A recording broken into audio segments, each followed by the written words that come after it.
Well, good afternoon, everybody. So let me say a couple things about what we're announcing today, and then I'm going to kick it over to Dr. Oz, and then we are going to take a few questions. So as a lot of you know, there are way too many Americans who are being defrauded by very bad actors in our society, people who take the goodwill and the trust of the American taxpayer and they decide to use it against us. They decide to make themselves rich instead of allowing these programs that are set up to make it easier for people to take care of their families, to make it easier for autistic kids to get the after-school services they need, to make it easier for people to get the health care that they need. And we are going to start very aggressively in the administration cracking down on the people and the organizations that are defrauding Americans. So we're announcing today that we have decided to temporarily halt certain amounts of Medicaid funding that are going to the state of Minnesota in order to ensure that the state of Minnesota takes its obligations seriously to be good stewards of the American people's tax money. Now, what is this going to mean? What this means is that, first of all, the providers on the ground in Minnesota have actually already been paid. The state has paid those providers the money. What we're doing is we are stopping the federal payments that will go to the state government until the state government takes its obligations seriously to stop the fraud that's being perpetrated against the American taxpayer. There are a few different ways that we're doing that. There are a few different affirmative actions that we're taking today. Dr. Oz is going to talk about those, but let me talk a little bit about the spirit of this and why we're doing it. So number one of the examples of fraud that we've seen in Minnesota that we verified that is just awful is that a program that existed to ensure that autistic children had access to some after-school services has made a number of people rich, not by providing services to needy children, but by allowing fraudsters to take money that ought by right go to American citizens and to American families, and to set up sham businesses, set up sham clients, set up people who are not even autistic but claim to be autistic in order that they benefit from the money that's out there. Now, what does that mean? Number one, it means that a lot of people are getting rich off the generosity of American taxpayers, but more fundamentally and more importantly than that, it means that there are kids in Minnesota who deserve these services, who need these services, and they're not going to those kids, they're going to fraudsters in Minneapolis. That is unacceptable,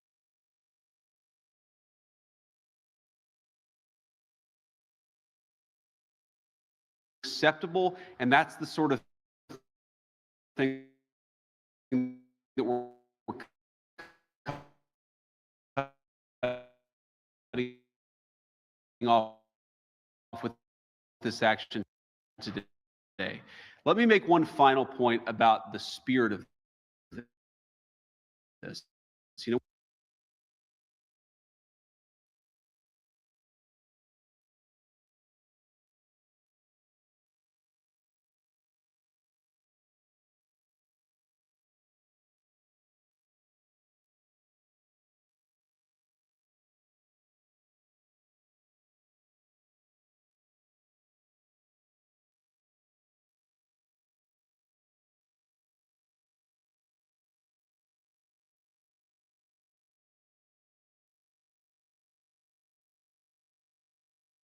one of the things I love about our country is that we're a generous country.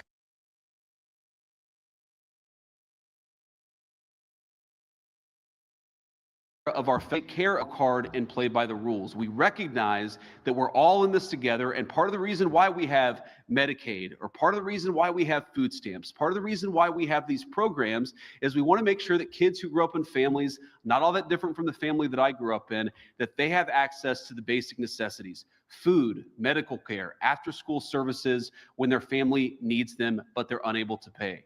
What's happening in Minneapolis, in California, in a number of states all across our country is that the generosity and the good hearts of our fellow Americans are being taken advantage of. We're taking that social contract that says that our American citizens, we take care of one another, and we're allowing a few bad actors to get rich off that generosity of spirit instead of providing the services to the kids who need it. This is disgraceful.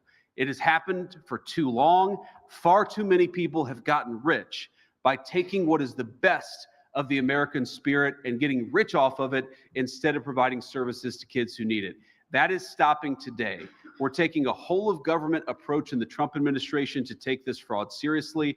What Mehmet Oz and his team at CMS have done is really remarkable, and it's just the first step of our efforts. So without further ado, let me turn it over to Mehmet to say a few words about what he's doing, what his team has uncovered, and what they're accomplishing with this new action. Dr. Oz. Mr. Vice President, I appreciate the leadership on this. There's no question that his commitment, the Vice President's commitment to rooting out this fraud is going to make a massive difference in preserving and protecting our nation's public health programs. It's going to protect patients. I want to thank President Trump for pushing all of us to make sure we protect our most vulnerable Americans, the ones that JD mentioned, the ones he grew up with, the ones all of us know in our lives. It also protects taxpayers from attacks on our healthcare system. Secretary Kennedy has spearheaded these efforts, and thanks to his leadership, I'm proud to announce the largest fraud initiative, anti-fraud effort of its kind in CMS history. Now, why is this action necessary? Last night in the State of the Union address, the president spoke about the affordability issues that we have improved dramatically in this administration. But let's put some numbers on healthcare. The average family puts about $27,000 in the healthcare a year. They only pay $7,000 themselves, which is a lot, but there's an extra $20,000 invested for them. This is not a reasonable amount of money to spend. We have got to bend that curve downwards. It's unpredictable as well when you have to make these expenses, and the fraud that we're experiencing in America is making this already dangerous problem much worse. So we're going to fix these issues. The president last night spoke about the need for price transparency. That's going to help by making people more aware of what they're paying. It's also going to help us at CMS figure out what you should be paying and identifying fraud. To that note, the president announced last night that he's appointing our vice president to lead the war on healthcare fraud, a wise choice. Your passion for this will make a huge difference. This is not about the money by itself. This is about people's lives and our culture, our shared values that have allowed these beautiful programs, Medicare and Medicaid, to survive brilliantly for 60 years. We believe, listen carefully, we are spending $300 billion a year in healthcare in this country for fraudulent, abusive, or wasteful purposes. $300 billion. Let's put that in perspective. If we could reduce fraud by 5%, which is at $300 billion, we would take the trust fund that's going to take care of all of us as we get older, and we would allow it not to expire in 5 to 6 years. We would double its life expectancy. That's massively important if you're going to trust the social safety net to be there for you. You deserve that social safety net. It's there. It's created. We're not going to let fraudsters steal it from you. The stellar CMS team, I want to call them out. Kim Brandt, who's videoing me over there, Dan Brillman, Capri Snap, Steph Carlton have worked tirelessly to put this together. They've been rooting out criminals all year long. I know as well what it's like. I visited all these areas, personally witnessed what it's like to see something you know is wrong and wonder why no one tried to fix it. It's infuriating. The vice president described very accurately exactly what you see on the ground. These self-serving scoundrels, that's what they are, who rob our federal and state health programs, have decided it is worth the risk. I'm going to make a proposition to you. If you commit crime on Medicare or Medicaid in America and you steal, let's say, a couple $1 million, your jail sentence, first-time offender, maybe a year. For a lot of folks, that's a good deal. We have to take these crimes seriously and treat them as seriously as if they were bank robberies, because they're more dangerous than bank robberies. People get hurt during them. Let me share some of these horrible stories. The vice president started highlighting autism. Let's get into the details of what's really going on in Minnesota. These are real cases from our group at CMS. These are adjudicated numbers. There's a fraud scheme in Minnesota where criminals, soon to be criminals, pay moms $1,000 roughly in order to enroll their children as being autistic, falsely, dishonestly claiming their children are autistic. They then bill Medicaid, this has already happened, millions of dollars for services that were never rendered, never delivered by a qualified staff member. These schemes disproportionately involve immigrant communities. They're insulated, they're able to organize efforts, and sometimes they don't understand what's going on. And it ultimately diverts resources away from kids who truly have autism. Because if every kid in the neighborhood has autism, then nobody has autism in terms of how you can manage them. There was one behavioral, and by the way, these kids, they carry that diagnosis of autism the rest of their lives. Their mom made a bad decision, the kid pays the price for the rest of their life. There's one behavioral health organization, Mr. Vice President, in Minnesota. They received $11.5 million in Medicaid payments, but the top biller submitted 450 days where they claimed they were working more than 24 hours a day. I mean, even in the White House, that's tough.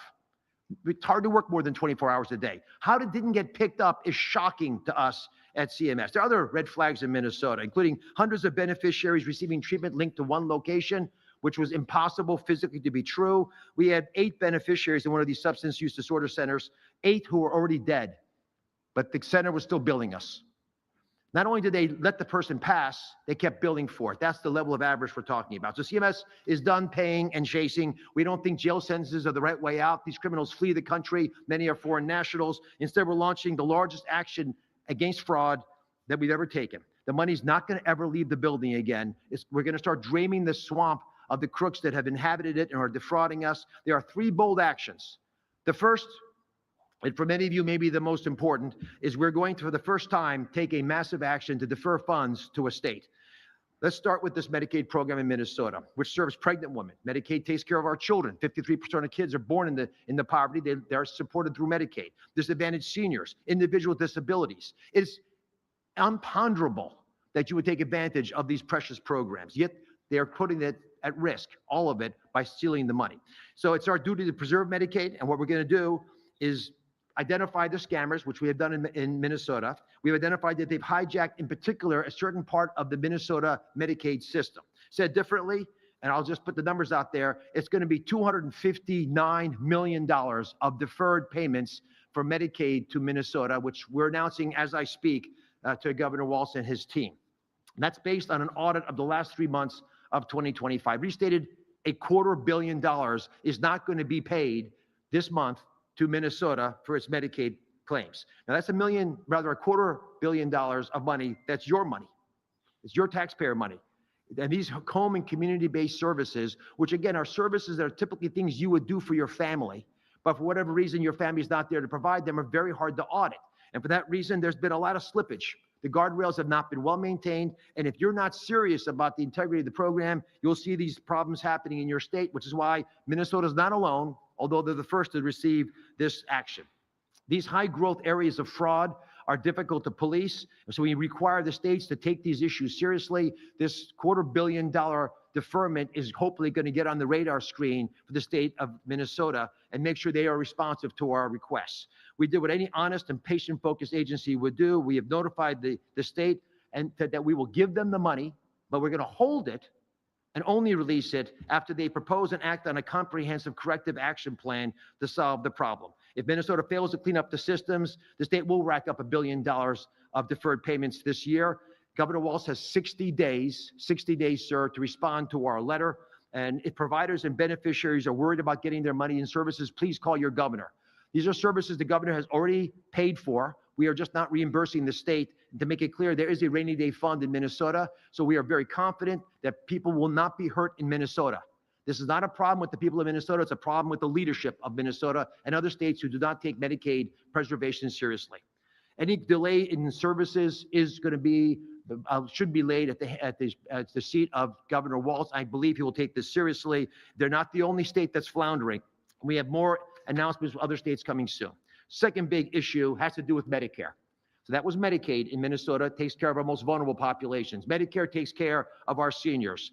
Durable medical equipment. Most of you have not thought much about this category. These are the folks who they serve wheelchairs, canes, they sell knee braces, catheters, Foley catheters. Durable medical equipment suppliers, because they ship prostheses and these items, they're a great target for fraudsters. Here's what they do.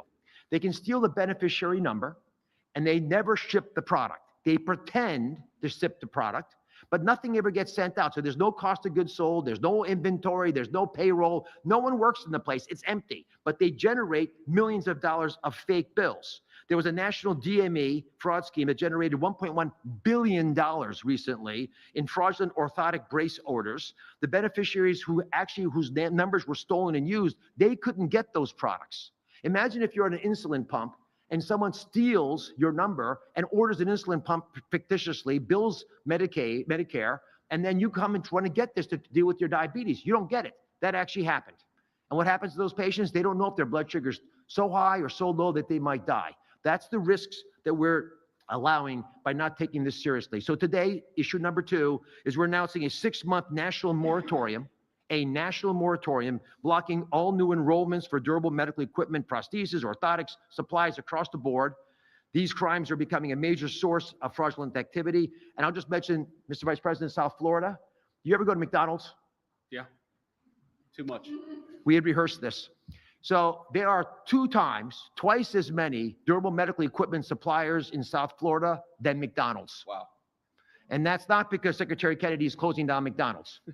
That's because the amount of fraud is so massive that it's easier to open one of these suppliers than open a bank account, which is why we're working with Secretary Bessent. And part of the reason for this moratorium is it gives us time to be able to deal with these issues that have become massive. And if we just shut down South Florida, they'd all flee to California and to Texas. So we have to shut the whole country down. This unfortunate necessity is going to allow us to get on top of what we believe is billions of dollars of DME frauds. We've already stopped $1.5 billion of billing, but we need more time to shut down these bad guys. But it's going to be effective, and it's not going to touch the people who need these services. We have designed the system so that all the people who are already selling products can continue to sell products until we check them out, but no new DME enrollments, no ownership changes. All the things that fraudsters have done historically will be blocked. This way, we're preserving access, but we're not allowing tax dollars to be stolen. Now, you may be asking, why is it so important to crush for fraud to assure the affordability of our nation? I'll just give you one example that we just finished dealing with. The Vice President's aware of this. We had skin substitutes that were generating, we believe this coming year, $23 billion in billing. Because we're able to shut that down to where it's supposed to be, because they have a role when used appropriately, every single senior in America, everyone, is going to get $132 extra money this year, just from that one thing that we shut down. That's the amount of money we're talking about, and it affects all of us. And to that note, because every one of you are affected, we want all of you to help us. So the third big announcement is we want to crush fraud by crowdsourcing ideas. We're issuing a request for information. We need and we want your help. The Vice President, myself, the President, Secretary Kennedy, all of us know that all of us are smarter than any one of us. So what can you do? We want your input on how to prevent, detect, and respond to fraud in government-funded healthcare. Whatever ideas you have, we're interested in. Our goal is to supercharge program integrity over the next 6 months. So we put in a request. That means providers and suppliers and payers and technology companies, patient advocates, beneficiaries. If you see fraud, you let us know. A state Medicaid director can show us patterns of fraud that we're not aware of. A provider can help understand compliance burdens and how to deal with those more effectively. Patient advocate, get cracking on making sure that people are aware of fraud.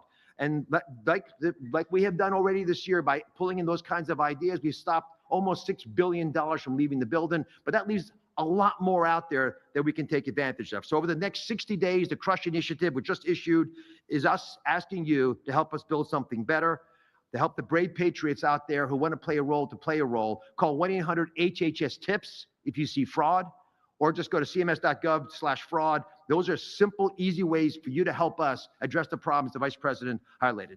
God bless you all, Mr. Vice President. Thank you. Great job. Very, very, very important initiative, and we'll take a few questions. I didn't expect you to put me on the spot with Bobby Kennedy about my fast food habits, but here we are. Sir in the front. Two things, Mr. Vice President. First, can you talk about the legal authority under which the federal government pauses legally obligated funds under mandatory funding from Congress, such as Medicaid? And secondly, if you can tell us anything you know about the situation off the coast of Cuba, which is a speedboat shot. We've been briefed on that. You know, Americans were killed or injured. Yeah, so on the second thing, actually, Marco briefed me about 15 minutes ago on it, but we don't know a whole lot of details, and so I'll defer to the White House to provide more updates as we get them. Certainly, you know, a situation that we're monitoring. Hopefully, it's not as bad as we fear it could be, but can't say more because I just don't know more. On the question of the legal authorities, I mean, inherent in Congress's assigning of the administration, actually, you know, we're the ones who spend this money. Congress appropriates it. We're the ones who actually make sure this goes to the people it ought to go to. And inherent in that is making sure that it only goes to the people that Congress says that it should go to. We shouldn't be sending money to fraudsters. We should not be sending money to companies that are committing mass fraud. We shouldn't be sending money to anybody that's trying to defraud the American taxpayer. So I know, you know, Oz and his team, he's got the best team, I think, in healthcare anywhere in the private or the public sector. It's one of the great things I love about working with Dr. Oz is he's brought great people along with him, and congratulations on this. But I feel quite confident we have the legal authority to do this. And again, I'd reiterate, we don't want to do this. Like, we don't want to be in a situation where the state of Minnesota is being so careless with federal tax dollars that we have to turn the screws on them a little bit so that they take this fraud seriously. You heard Dr. Oz say this. Tim Walz could call him, could call me, could call anybody in the administration, and we've given him 60 days to respond to this. All we need the governor and the administration in Minnesota to do is something quite simple, which is to show that before you give Medicaid funds to somebody, you're taking seriously whether they provided the services that they say that they're providing. And the fact that there are so many people handing out millions and billions of dollars of federal Medicaid money without even confirming that they're doing the thing that they say that they're doing, it's a disgrace. It's a defrauding of the American taxpayer, and we're stopping it.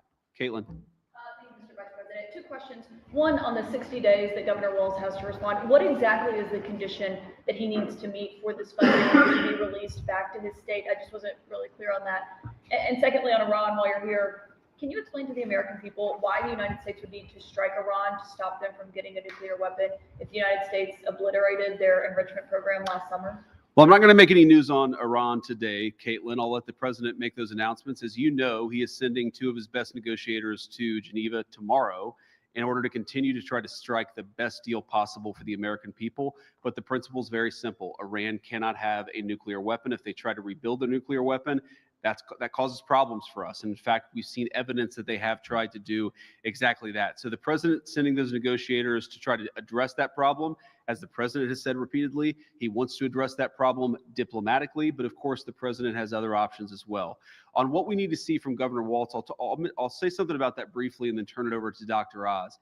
Look, it's actually pretty simple. What we want to see from the governor of Minnesota, from the entire administration there in Minnesota, is some affirmative steps to make sure that the people who are billing us for Medicaid services are actually providing those Medicaid services. The main source of fraud, whether it's a small business or a bigger company, is you have people who are billing the government millions, tens of millions, billions of dollars saying that they're providing a service, but there's no actual confirmation. There's no follow-up to ensure that they're actually providing those services. We want to see that follow-up from Minnesota. Dr. Oz, maybe you can speak to a little bit more about how exactly we want to see that.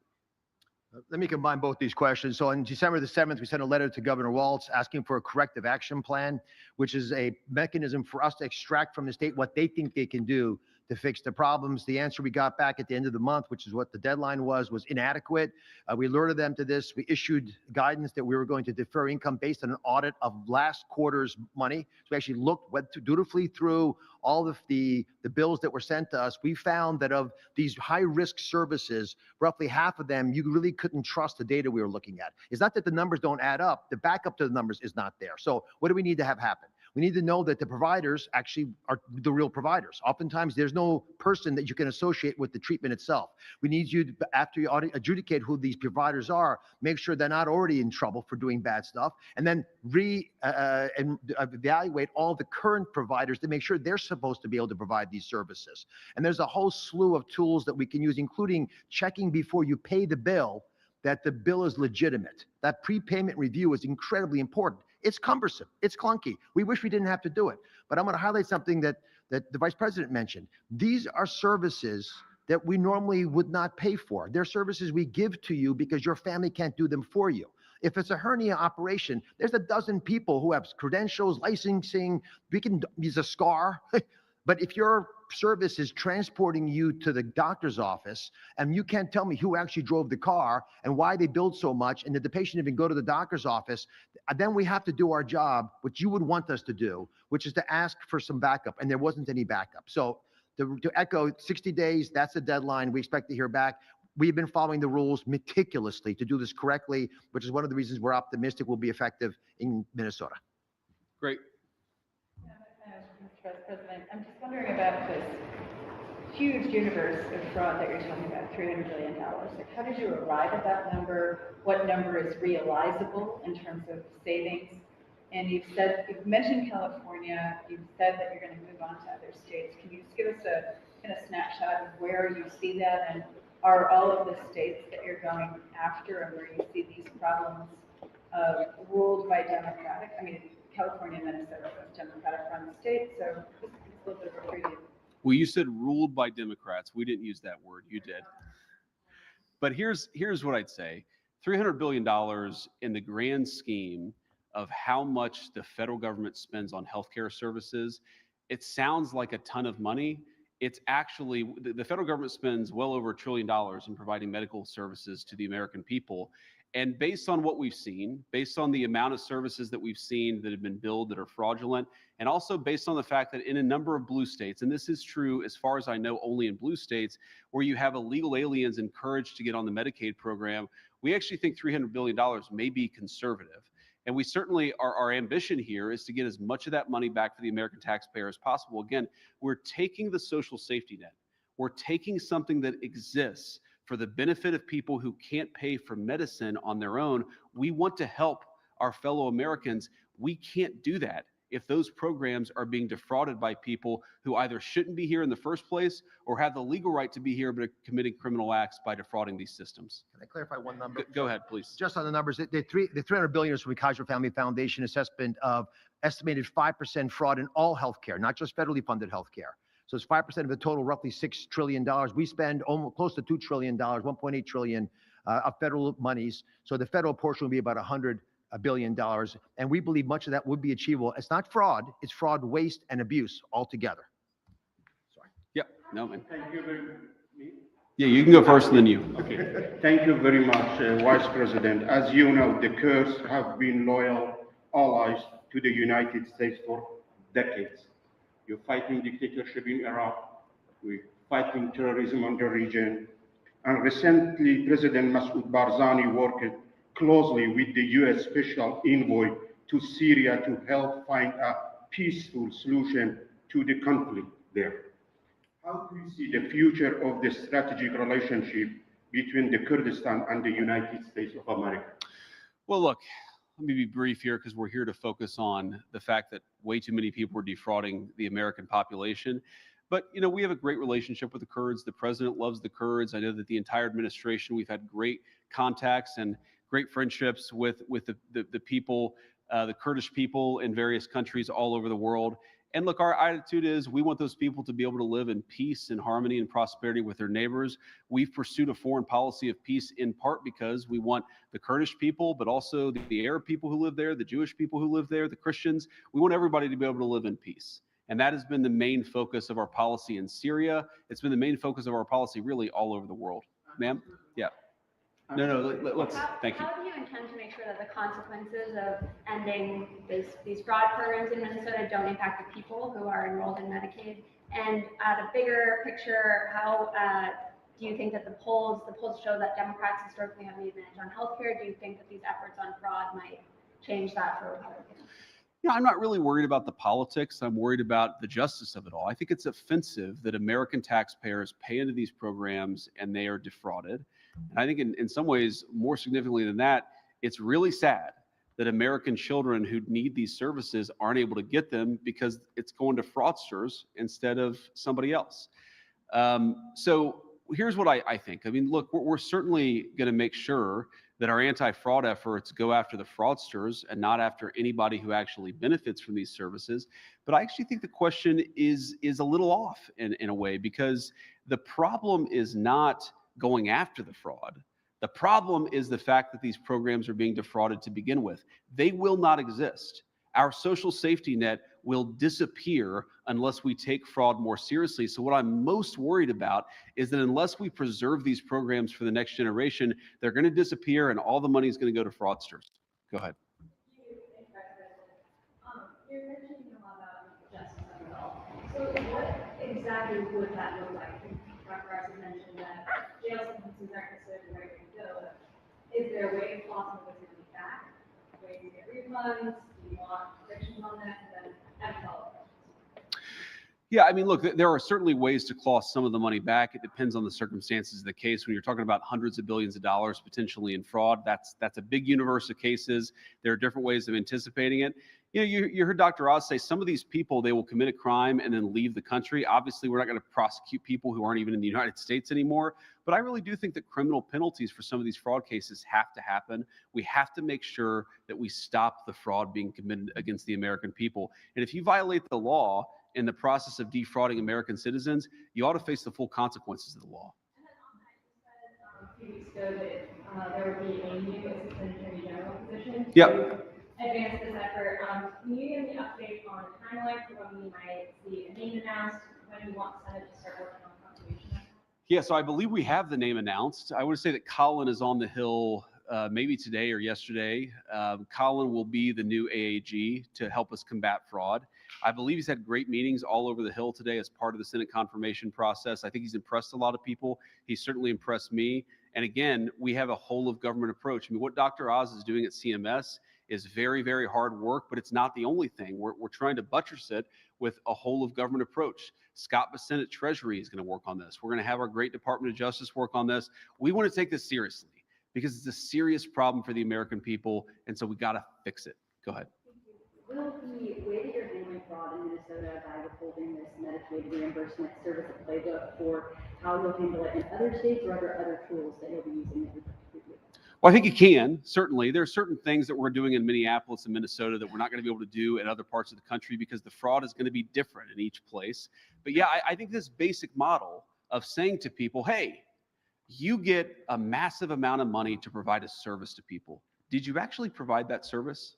The fact that it's even controversial that we're asking these questions as a government goes to show how much the culture of fraud has permeated Washington, D.C. Think about this. We're talking about people who take money from autistic children. They pretend their children or some other person's kid is autistic. They collect a fat check. They don't provide an ounce of services. And then the very money that's supposed to go to needy kids isn't there anymore to help those needy children. The fact that we have so normalized this, and the fact that I guarantee there are going to be voices in the media, there are going to be voices in the state of Minnesota who say, this is hurting children. No, it's hurting fraudsters. The way to protect kids is to go after those fraudsters, which is what we're doing. Sir. Thank you for taking questions. Dr. Oz mentioned the word guardrails when it comes to this. Can we expect to see the federal government look to implement new guardrails to prevent the normalization of fraud like this from continuing? Do you believe it would be more effective for states that you're investigating to put up guardrails? Do you think that the best way to do it would be a mixture? And what message should a move like this that you're announcing today send to other states that might be under the microscope? I mean, look, we would love to better work with the states here. We need the states to combat this fraud. And frankly, if Minnesota had done a better job of combating the fraud, we would not be here at this press conference today. We'd send out a letter celebrating the fact that Minnesota had worked with us to cut down on some of the fraud. I'll let Dr. Oz speak a little bit more to that question. But look, the best way for this to work would be for the federal government to work with the state governments. We'd love for that to happen. I think you're going to see that in some states, even some blue states, but you're not going to see it in others. The working family tax cut legislation, for the first time in a long time, aligned the president and vice president with the governor so they have the same goal. So we've been talking to the states a lot. We are generating some frameworks that we believe states could apply. Medicaid is run by the state. They know their most vulnerable populations well. It's different than Alaska on the North Shore slope where you can't get there this time of year to southern Alabama, lower Alabama, or LA as they call it. But the reality is there are similarities that govern some of these programs, especially the ones that are high risk. And so we're going to share those best practices. But the techniques that we're using in Minnesota can be applied in other states. But it's the fraud, however, that will drive that. And so there are some states, I mentioned Florida, that's a red state where there's a big fraud problem in the southern part. They're trying to get their arms around it. We've sent a letter to Minnesota, which has a Republican senator. We're very concerned about New York, where they're the single most prominent job in New York is a personal care service. Retail is not the top job in New York anymore.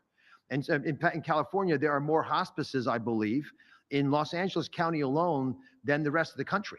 So these are aberrancies that are hard for the states sometimes to see, but your first inclination, if you're the vice president and you're running a task force, is to look at those areas and say, how can you ignore that kind of a discrepancy, especially when there's been a massive uptick in some of these services in a short period of time?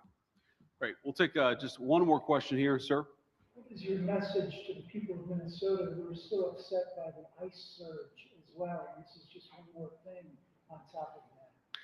Well, first of all, I think our message to the people of Minnesota is that we love them. They're our fellow citizens. We're trying to do right by them. And part of the reason, in fact, the main reason that we're doing this is that we want to make sure that the people of Minnesota have access to the services that they're entitled to. We want poor kids in Minnesota, lower income families in Minnesota to be able to get the health care that they need. we got to stop the fraud in order to make sure that happens. We want to make sure that if you have a special needs kid and we have a program set up to help that special needs kid, that the money goes to the special needs family, not to a fraudster who's getting rich off the generosity of American taxpayers. Now, you talk about the ICE surge. Again, I think it goes back to the question I just answered, which is so much of what is broken in Minnesota, as far as I can tell, is a lack of cooperation between the state government and the federal government. If you look at any blue city or any blue state or red city or red state, the immigration enforcement that we were doing was going smoothly. We'd find out that there was an illegal alien sex offender at a prison. We'd show up, we'd arrest that person, and we'd send him out of our country. Or maybe that person was a repeat offender and they were out of prison. The local authorities would say, you know what? Go and go to this person's address and arrest this guy because we want that violent criminal out of our community. What was so bizarre about Minneapolis is that it was one of the few places in the entire country where they said, no, we're not going to help the federal government get illegal alien sex traffickers out of our community. We are going to do everything that we can to prevent federal immigration enforcement from happening, even when you're going after the very worst of the very worst. Similarly, I would think that if I was the governor or a leader in Minnesota, I would want the benefits that ought by right to go to needy children. I want them to go to those needy children and not to fraudsters, whether they're from the Somali community or anywhere else. But no, we haven't gotten the cooperation. So what I would say to the people of Minnesota is that we want to do right by you. We think you deserve better public services. We think you deserve to have the benefits that you're actually entitled to. And that's why we're doing this. And we encourage everybody in Minnesota, whatever their political affiliation, to work on the state government a little bit, because if we had some better cooperation, we could have common sense immigration enforcement. We could also have less money going to fraudsters, which I would think would be a bipartisan issue. Thank you all.